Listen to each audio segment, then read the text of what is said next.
Hi there, Lindsay here, the Frugal Crafter. I have a really fun project to share with you, and I've made a few different cards using this technique, and I actually came up with an improvement from how I started. And I love it when I do that because I learned something too, and then I get to share it with you. So I want to show you, this is a very simple one-layer card, meaning you don't have to go spend a lot of money and layer up your cards and spend a lot of extra postage to mail them. So it really is a great situation if you like to make cards and you like to send cards. This is done on some inexpensive watercolor paper, but the technique is the same as what we're doing here, and what we're going to use is an oldie supply that you probably have sitting in one of your drawers. We're going to use rub-ons, okay? And these are all probably 5 to 10 years old. Some are from the Dollar Tree, some are from Making Memories, a company that's gone out of business, but I had a bunch of these, and I thought it would be great to be able to use these sentiments on some cards. Now, if you don't have rub-ons, you can totally handwrite, use rubber stamp, or even print it on your printer at home. So don't feel like you have to have rub-ons, but if you do, here's a way you can finally use them. And the cool thing about white rub-ons is that they'll actually act as a resist. So I'll show you how to use your ink pads as watercolor paint. So let's start off by doing this simple card. And what I did on these, and it occurred to me after I made a couple of these that there was a better way to do it, just kind of like how you experiment and you find out. I put rub-ons on the paper, then I put masking tape over that. Even though I stuck the masking tape on my jeans a couple times, it still pulled up some of the rub-on. So what we're going to do is actually start by taking a nice piece of heavyweight card and putting our masking tape on first. We're going to wait to put on our rub-ons. Here's a card I already have folded, and this is just inexpensive masking tape. Blue painter's tape would work a little bit better, but I didn't have any on hand today. So what I'm going to do is pull off a piece longer than my card, and then I'm actually going to stick it on my shirt or my jeans. You can hear that. I'm just picking up lint basically so that it's not going to stick too hard to my cardstock, because cardstock can be a little bit fragile. And I'm just going to use my grid on my table here to help me line it up so I have it fairly straight. I don't want it perfectly in the middle. I'd rather have it kind of like a little bit lower. You can see my lint from my jeans there on the edge. That's not going to hurt a thing though. All right, so the first thing I'm going to do is start with just, I'm going to use a little bit of ink on a sponge here. And I'm just using a very light green, and I'm just going to, I probably have a little bit too much there, but it's going to be all right. I'm just kind of smudging up some ink. I'm starting it on the tape and just dragging it up and dragging it down. Now, the thing I want to tell you is that you don't have to have a lot of supplies, so I don't want you to look at this and be like, oh, I have to have exactly what you have. Now, if you want these stamps, they're from our sponsor, Rubber Stamp Tapestry, and they have a coupon code, which I will put in the video description so you can save some cash if you decide to buy these. But look at this. This was done with one stamp, one fern that I stamped in 3 different shades of ink. It was this stamp right here. But I thought it might be fun to kind of do some different flowers here. So actually, I'm going to show you this technique on the round ones. Why don't we just do the one fern here, just so I can show you. So I'm using 3 different shades of ink. I'm going to start with this dark evergreen, and these are by Altenew. And I'm going to stamp it a couple times. Then I'm going to go in with my mid-range and stamp a couple more. And I'm going to alternate those 2 colors since I already have used that lighter ink for my smudging. Maybe do one more of that color, full strength over there, because I had a big smudge. And I also want to turn my stamp a little bit each time so I don't have the identical impression when I do this. It's you can tell because you got a little registration mark there, so if you twist it a little bit and you have that starting at a different spot, you're going to have a little bit better, more random look. And maybe one more medium one right in there. And then I'm going to do the same thing on the bottom. And you could actually tape down the corners if they want to kind of pop open on you. Completely up to you. Give it a couple stamps, go into this dark one. So, you know, you can do them all first generation. I just think this saves a little time, and it also acts like you have 2 more shades of ink, which is nice, especially if you're doing a limited palette or you just don't want to have all your supplies out at one go.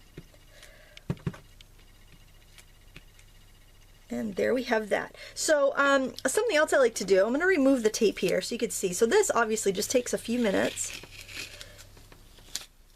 All right, now if you use this tape full strength, I think it might tear your paper, so I just wanted to warn you on that. Now another thing I like to do is take a clear ruler and just kind of redefine my lines.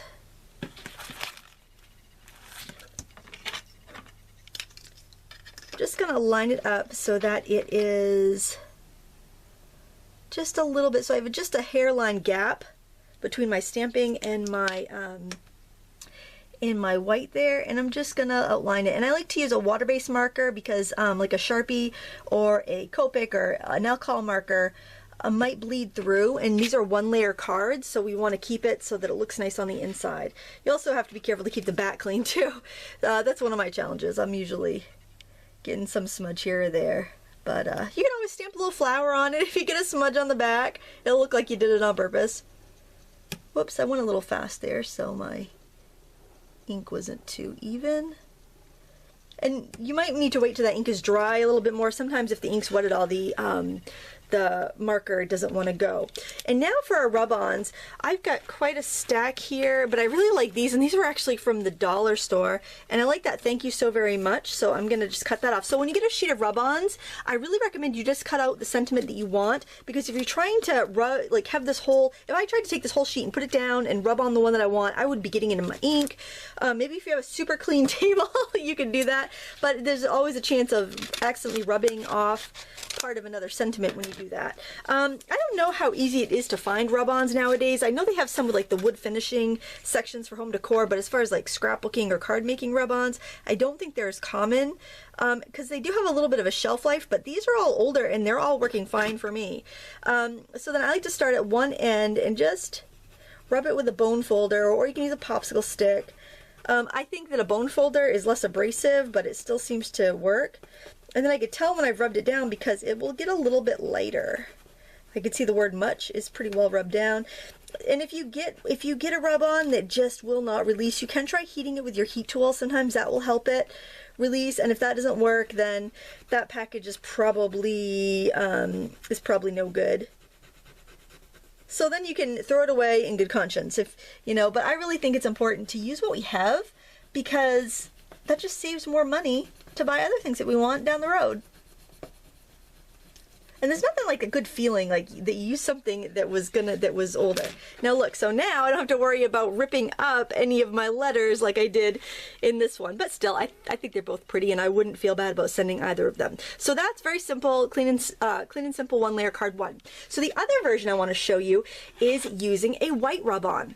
And what I did here was I traced this cutting template, and I traced it because I wanted to have my mask the same size as the inner circle, so I could use that as my frame drawing template.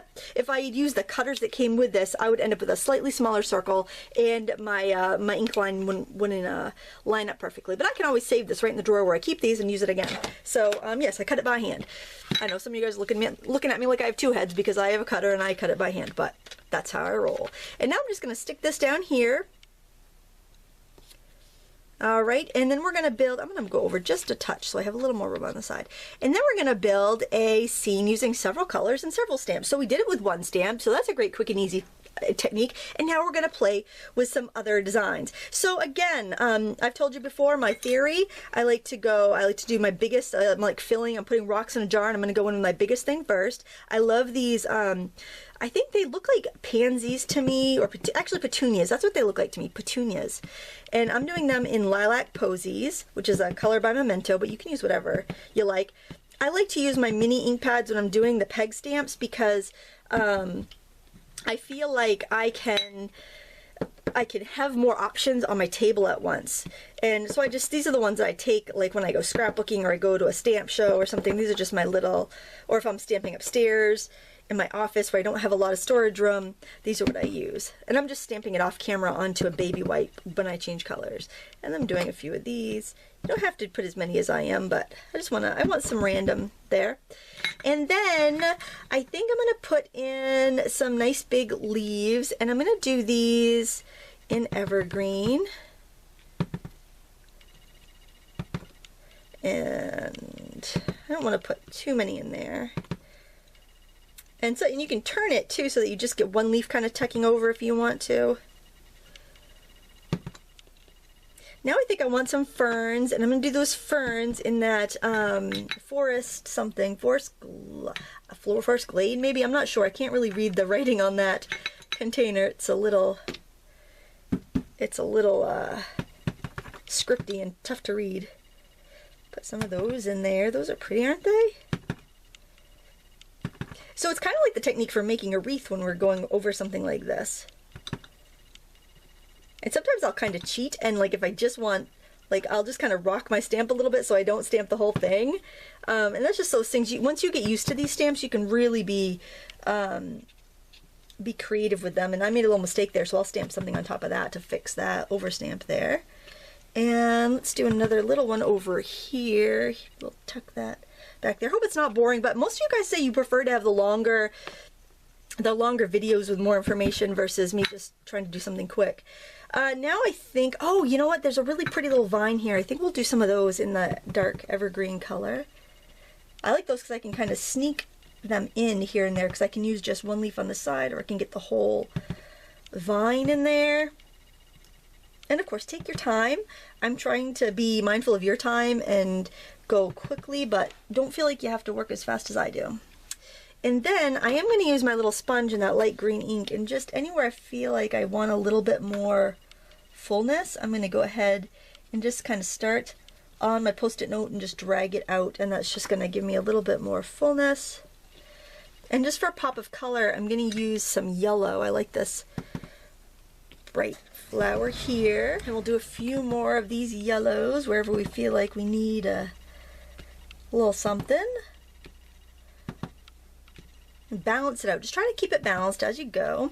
And then I've got this cute little branch that I think is really sweet, and it's very easy to tuck in any place where you feel like you need a little grounding, or maybe you have like a ink smudge or something that you want to hide. Like, you know, if you sometimes you over ink and then you get that little corner, the little half round bit of ink, you can get rid of that way.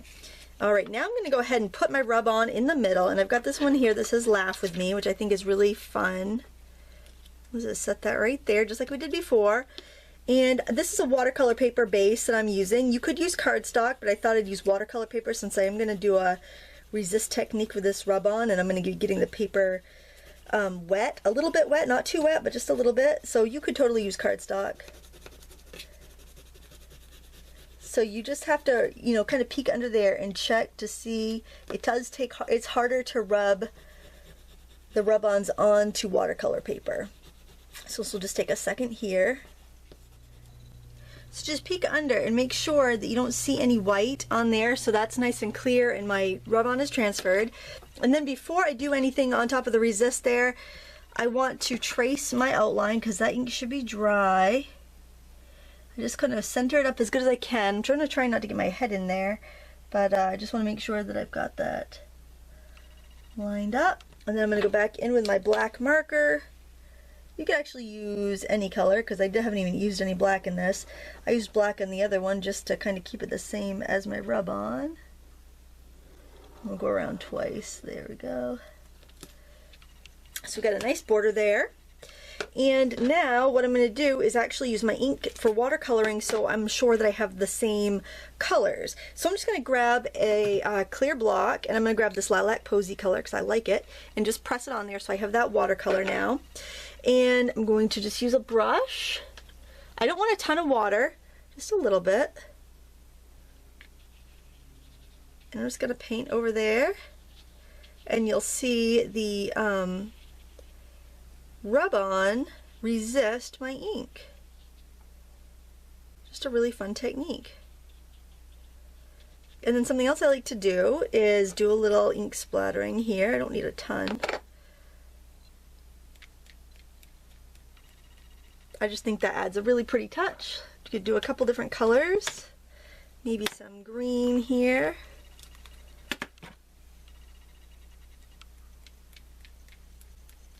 And there you go.